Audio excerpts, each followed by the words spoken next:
was anger, and I thought, why is this? Well, it was sort of boy. I thought it was an old man, was probably not a great deal older than me, but... It was about a war that's been quietly building behind palace walls for months. A war over two young women who did nothing wrong. A war that insiders say has pushed the king toward a breaking point his own household hasn't seen in years. Good evening. I'm going to tell you something tonight that started with a bow that never came. March 9th, 2026. Westminster Abbey. Commonwealth Day. Cameras rolling on every angle the palace allows and a few they don't. Princess Anne walks toward her brother, King Charles III. She kisses him. Warm. Practiced. Real. Then she turns to Camilla. And she doesn't curtsey.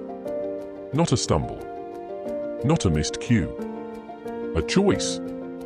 Within hours, that 10-second clip had been watched by millions. Clipped. Slowed down. Zoomed in. People arguing in comment sections about a bent knee that never bent. But here's what almost nobody was asking. Not was it required. We already know the answer to that. And I don't think either of those two would have been able to cope. They'd been anywhere else. And that was the only good thing that happened, was that they were there. The real question is why, after everything, would she still choose that moment to make a point? Because according to multiple insiders, this wasn't about protocol at all. It was about a war that's been quietly building behind palace walls for months. A war over two young women who did nothing wrong. A war that insiders say has pushed the king toward a breaking point his own household hasn't seen in years. Before I go further, I want to ask you something. Not about royals. About you. Hi, viewers, have you ever had a moment where you just couldn't force a smile for someone, even when everyone was watching? Type yes or no in the comments. I want to know. Because that's what insiders say was written all over Anne's face that morning. Not rage. Something quieter. Something that had been sitting there for a long time.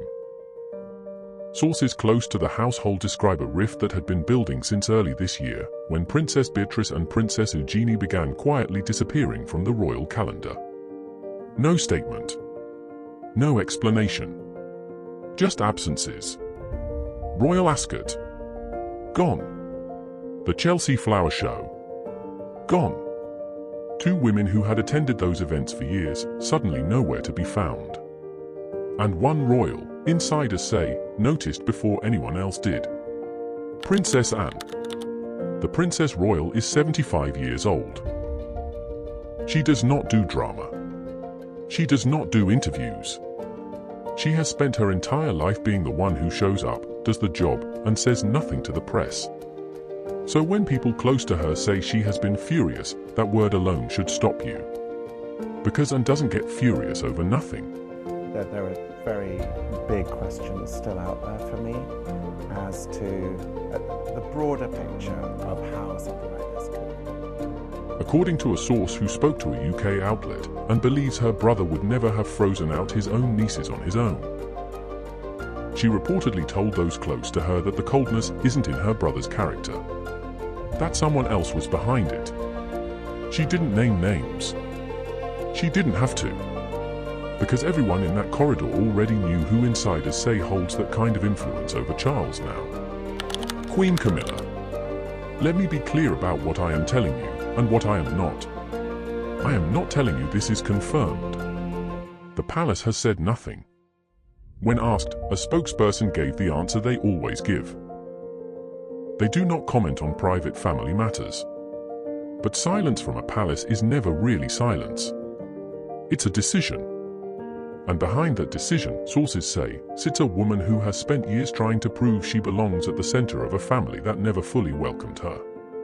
That's the part that makes this so much bigger than a snub at an abbey. Because if what insiders are saying is true, this isn't really about two nieces losing invitations to garden parties. It's about a brother. The king's other brother. Andrew. Stripped of his titles. Evicted from his home.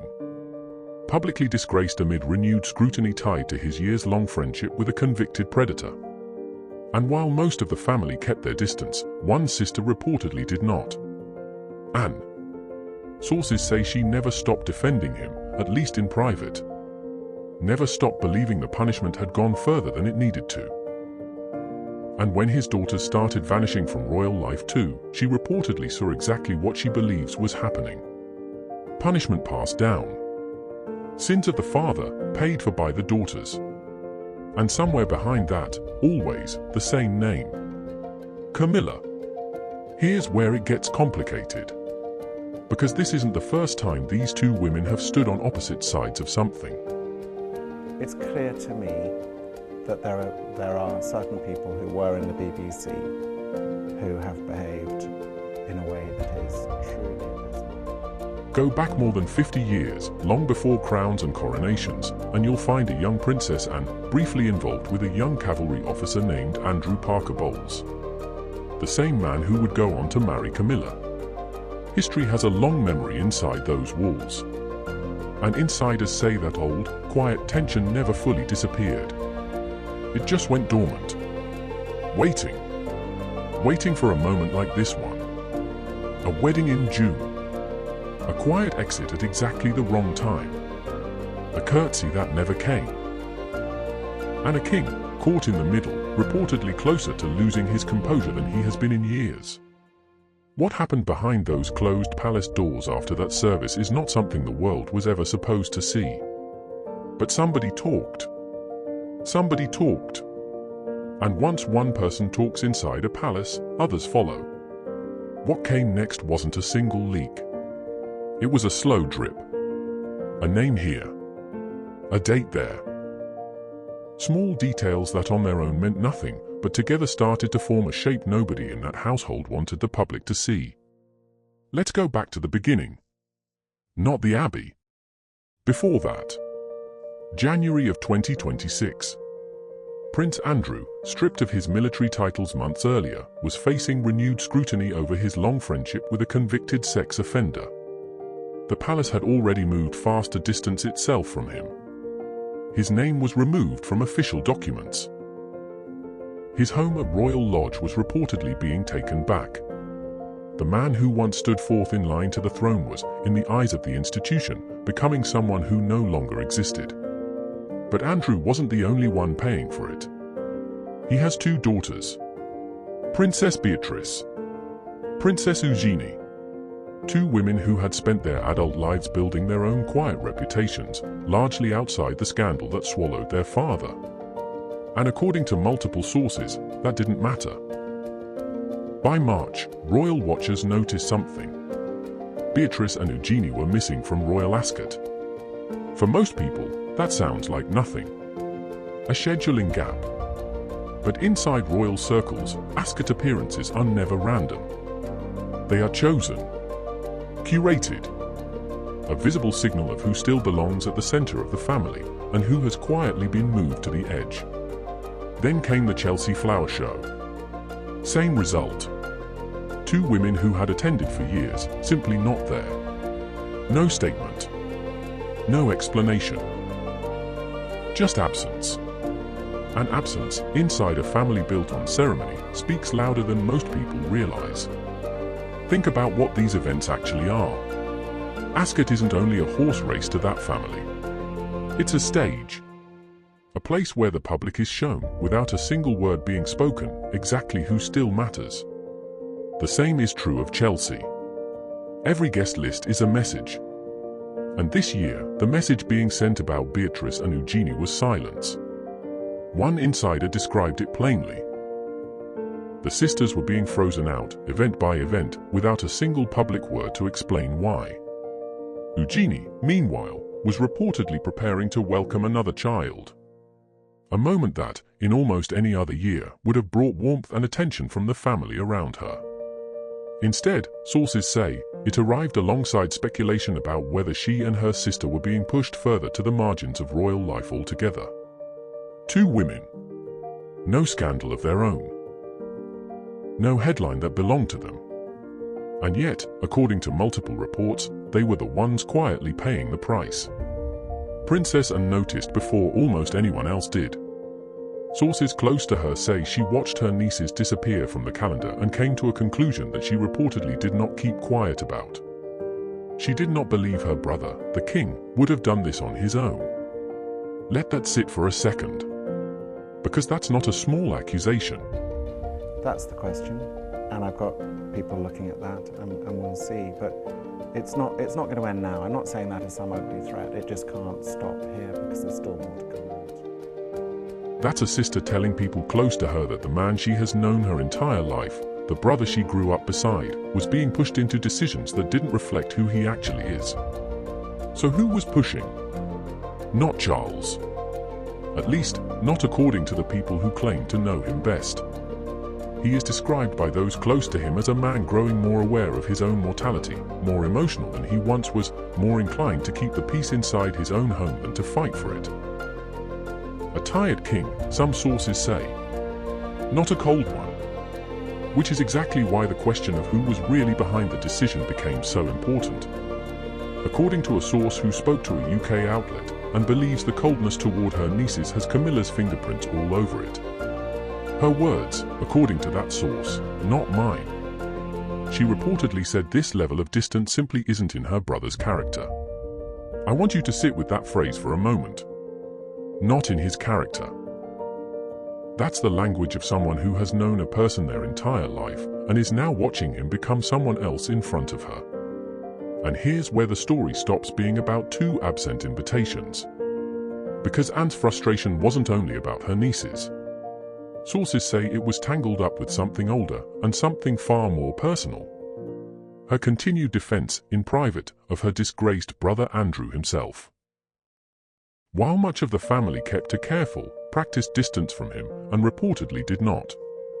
She is said to have stood by him even as the scandal deepened, even as his title disappeared, even as his home was taken.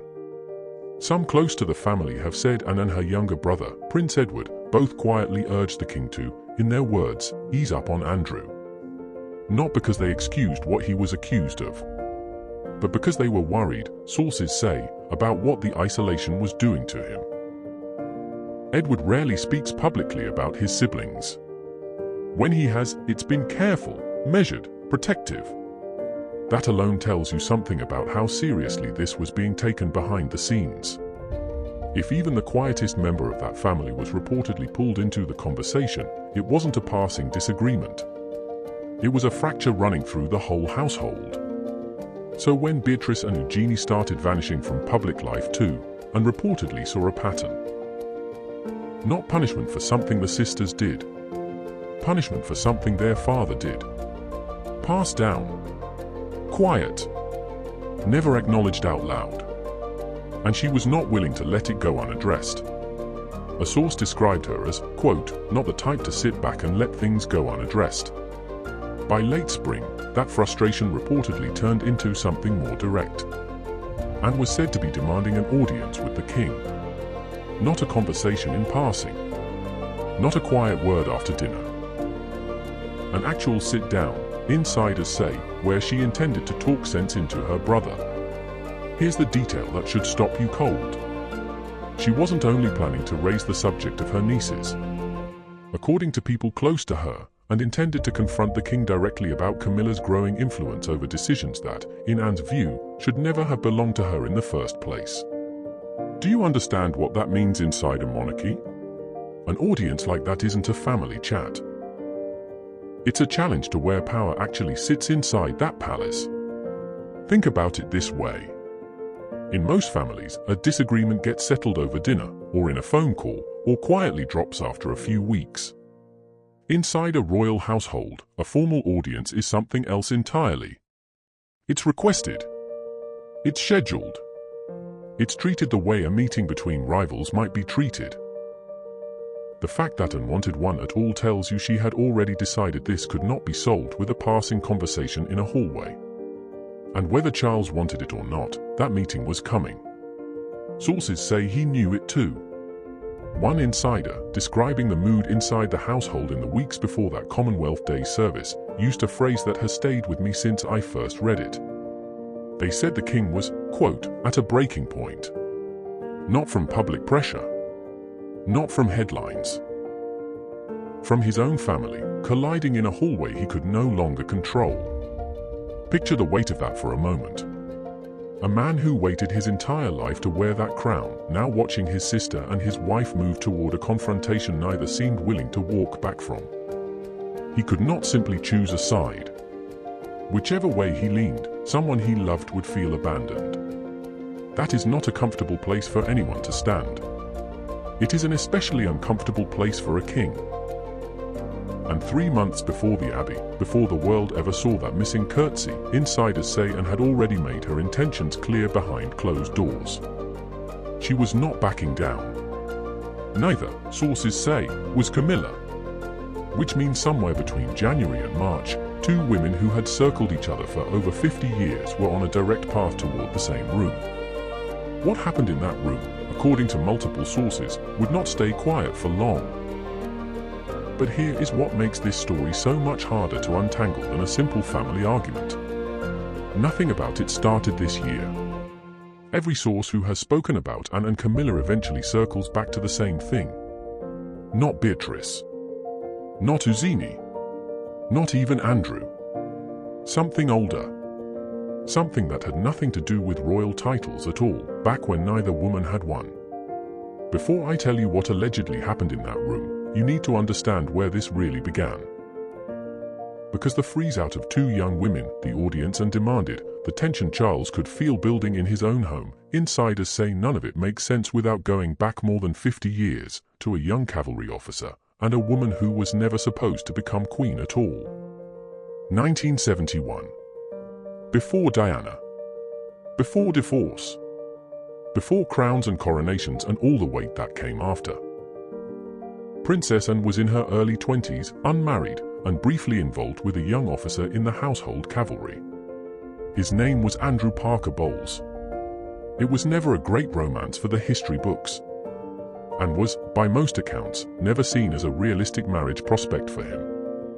He was Catholic. She was not. In that era, inside that family, that alone closed the door before it ever really opened. But something about that brief connection left a mark. Not a scandal. Not a headline. Just a quiet thread that stretched forward, decades later, into a very different set of circumstances. You have to understand the world these 2 women grew up inside. It was small. Insulated. The same handful of families, the same regiments, the same hunting weekends and country house parties, generation after generation. Everybody knew everybody. Everybody had, at some point, been close to someone who later became close to someone else. It was a world where old feelings didn't get the luxury of simply fading away, because the people who caused them kept showing up at the same events, year after year, decade after decade. That is the world Anne and Camilla have shared their entire adult lives. Because the same man who briefly caught Anne's attention would go on to marry someone else entirely. Camilla Shand. Yes, that Camilla. At the time, she was also close to another man in that same circle. A young Prince Charles. Sit with that for a second. 2 men. 2 women. For lives that would tangle, separate, and tangle again for the next 50 years.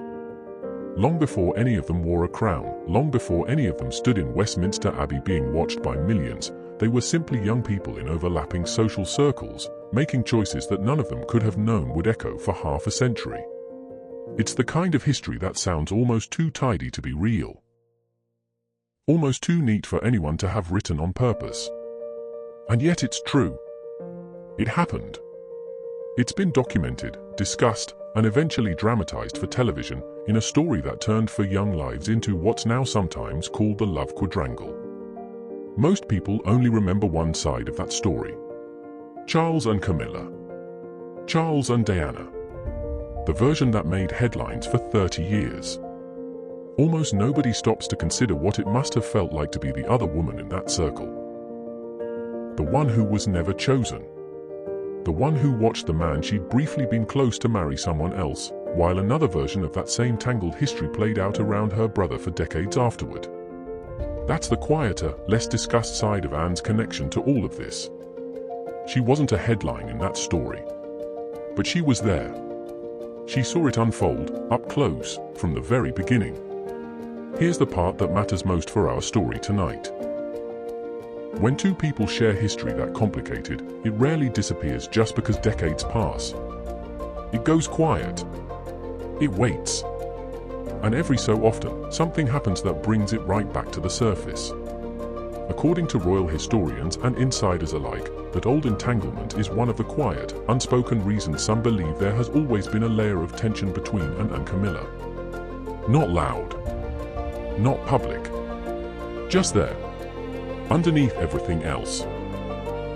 So when a modern dispute broke out over two young nieces and a brother's disgrace, it didn't happen in isolation. It happened on top of 50 years of history that had never fully been resolved. That's not a scheduling disagreement. That's unfinished business. Now let's bring this back to the present, because the old history isn't where this story ends. It's where it deepens. June 6, 2026. Peter Phillips, Princess Anne's son, married Harriet Spurling in an intimate ceremony at All Saints Church in Kemble, England.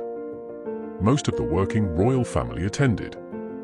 It should have been, by every account, a warm and uncomplicated family day. A wedding. A celebration. The kind of event that's supposed to bring a fractured family back together, even briefly. King Charles and Queen Camilla were there. And then they left. Early. Before the reception had fully gotten underway, the couple departed for Epsom Downs Racecourse for Derby Day. Let that sink in. Picture the scene for a moment. A small stone church in the English countryside. Family gathered in pews that have likely seen generations of the same names pass through them. A mother watching her only son promise himself to someone new. It's the kind of day meant to be about nothing else. No politics. No protocol arguments. Just a family, together, for one afternoon. And in the middle of that afternoon, the King and Queen stood up and walked out. A mother watching her son get married, and the King, her own brother, chooses to leave before the celebration is even in full swing for a horse race. Supporters of the King would say he was fulfilling long-standing commitments tied to the monarchy and its long relationship with horse racing. That's a fair point, and worth acknowledging. Kings have public duties that don't pause for family milestones. But critics saw something else entirely.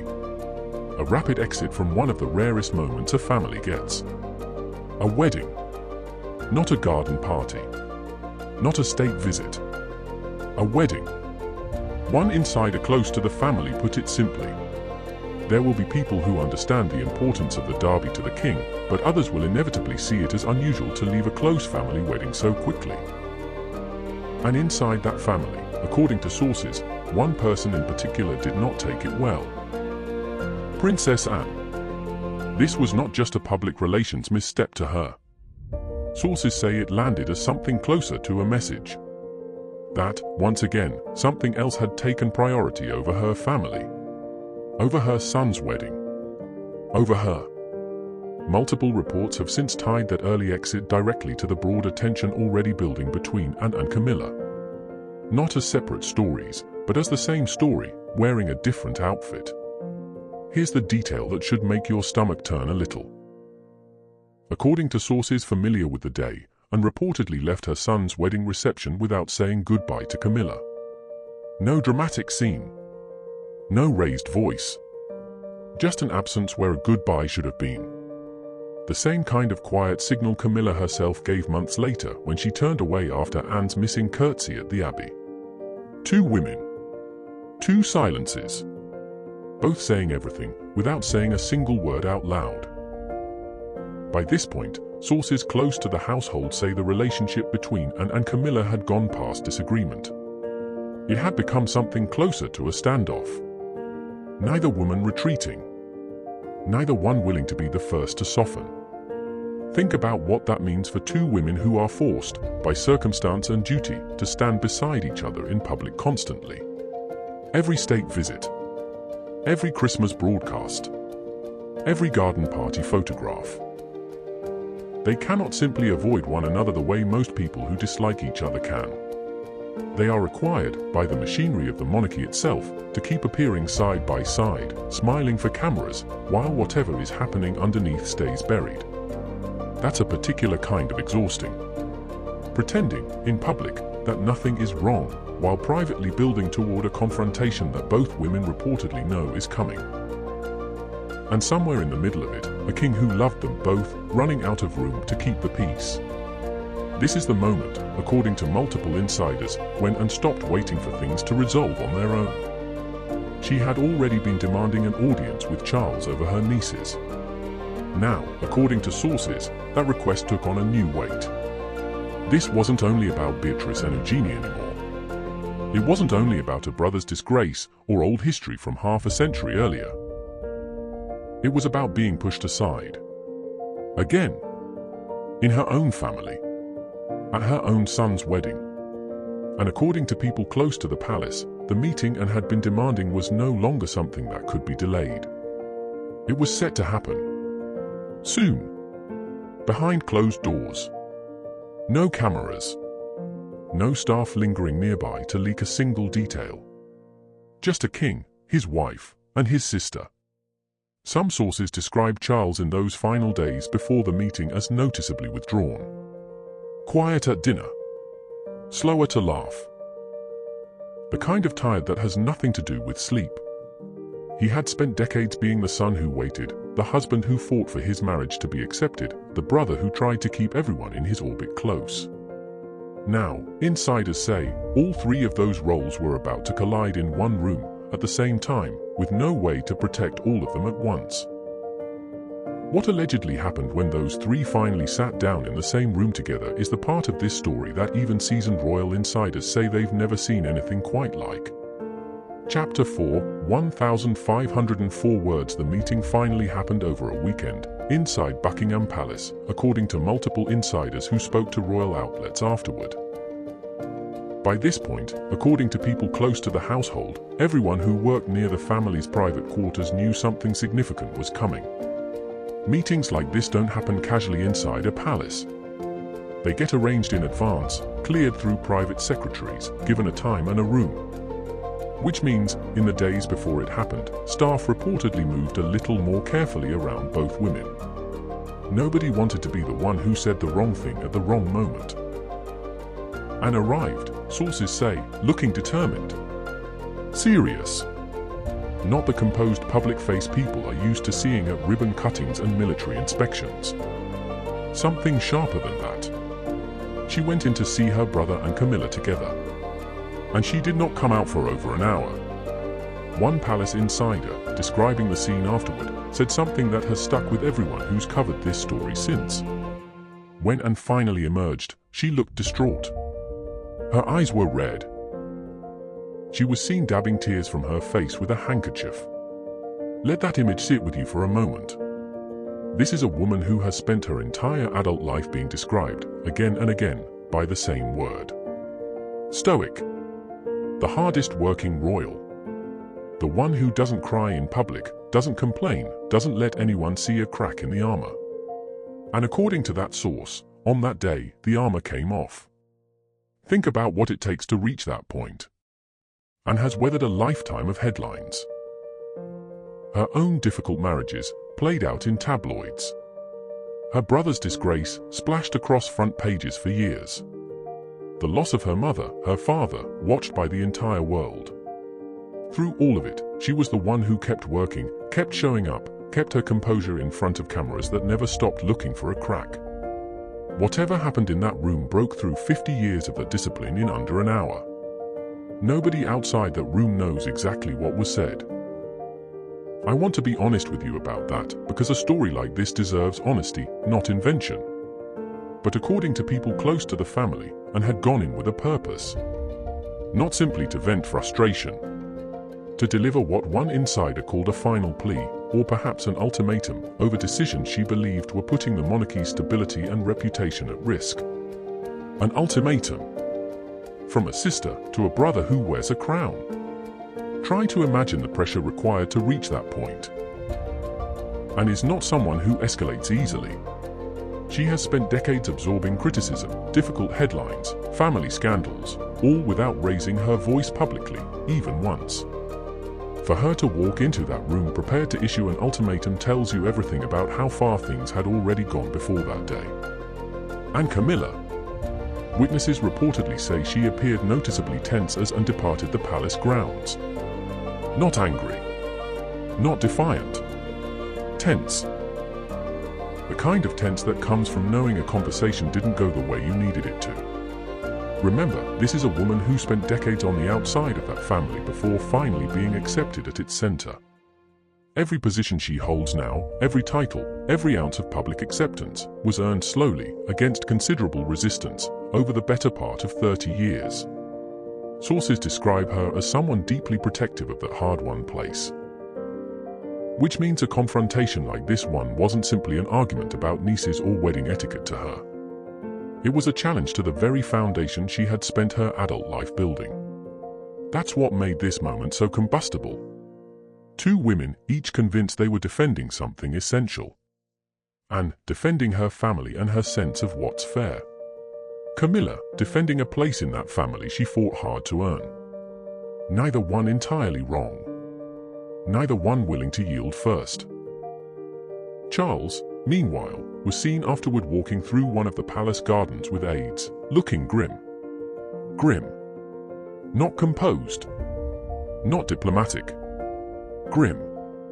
There's a particular kind of exhaustion that shows up on a person's face only after a fight they didn't want to have but couldn't avoid. Not anger. Not relief. Something heavier. The look of a man doing the math on what he just lost, no matter which way the conversation went. Three people. Three different reactions. All pointing to the same conclusion. Whatever happened behind that door changed something. Here's what makes this moment so different from every other royal disagreement we've heard about over the years. Most of these stories stay contained to cold silences, subtle snubs, and careful non-answers from palace communications teams. This one reportedly involved raised emotion from all three people at once. A king allegedly losing his composure. A queen consort visibly shaken. A princess in tears. According to sources, the argument inside that room touched everything at once. The treatment of Beatrice and Eugenie. The question of who has been shaping the king's decisions behind the scenes. The wedding. The years of quiet tension stretching back to before any of them wore a title. All of it, reportedly, came out in that hour. And somewhere in the middle of it, according to people familiar with the king's state of mind that day, Charles reached a point he rarely reaches in front of anyone. A moment where the exhaustion of trying to hold his family together simply gave out. I want to be careful here, because this is the part of the story that gets exaggerated the fastest online. Nobody has confirmed shouting. Nobody has confirmed exactly what was said, word for word. What multiple sources agree on is simpler, and in some ways more unsettling. That the king, for perhaps the first time in recent memory, was seen losing control of a room he is supposed to command effortlessly. Not because he wanted to. Because he had run out of ways to keep both women feeling protected at the same time. Picture what that actually looks like from the inside. A man who has spent his entire life training for restraint. Raised to never show frustration in public. Taught, from childhood, that composure is not a preference, it's a duty. And now, in his 70s, in his own home, that lifetime of training reportedly cracked, not in front of the world, but in front of the only two women whose approval he has spent decades trying to hold onto at the same time. That's not a villain losing his temper. That's a man being pulled in two directions by people he loves, until something inside him simply gave. Following the meeting, the palace's public response was almost aggressively minimal. A brief statement. We do not comment on private family discussions. 6 words that told the public everything and confirmed nothing. But inside the household, according to insiders, something had shifted. Whatever ambiguity existed before that meeting about where power really sat and who Charles would ultimately side with was reportedly gone. One detail, in particular, has circulated widely since. According to a source familiar with the outcome, the king reportedly signaled that decisions involving his nieces would be reconsidered. If true, that would mean Anne's ultimatum worked. That the tears, the tension, the hour behind closed doors actually changed something. But sources close to Camilla reportedly tell a different version. One where nothing was truly settled. Where the standoff simply moved underground again, waiting for the next spark. Two versions of the same event. Neither confirmed. Both plausible. And that, more than anything else, tells you how deep this rift may actually run. When even the outcome of the meeting can't be agreed upon by the people who were supposedly close enough to know. Ask yourself why that gap exists at all. If the meeting had gone smoothly, if everyone had walked out satisfied, there would only be one version of events circulating. Instead, there are two competing accounts, each favoring the person telling it. That alone is a signal. It suggests the meeting didn't end in resolution. It ended in a truce nobody fully believed in. And truces like that rarely hold for long.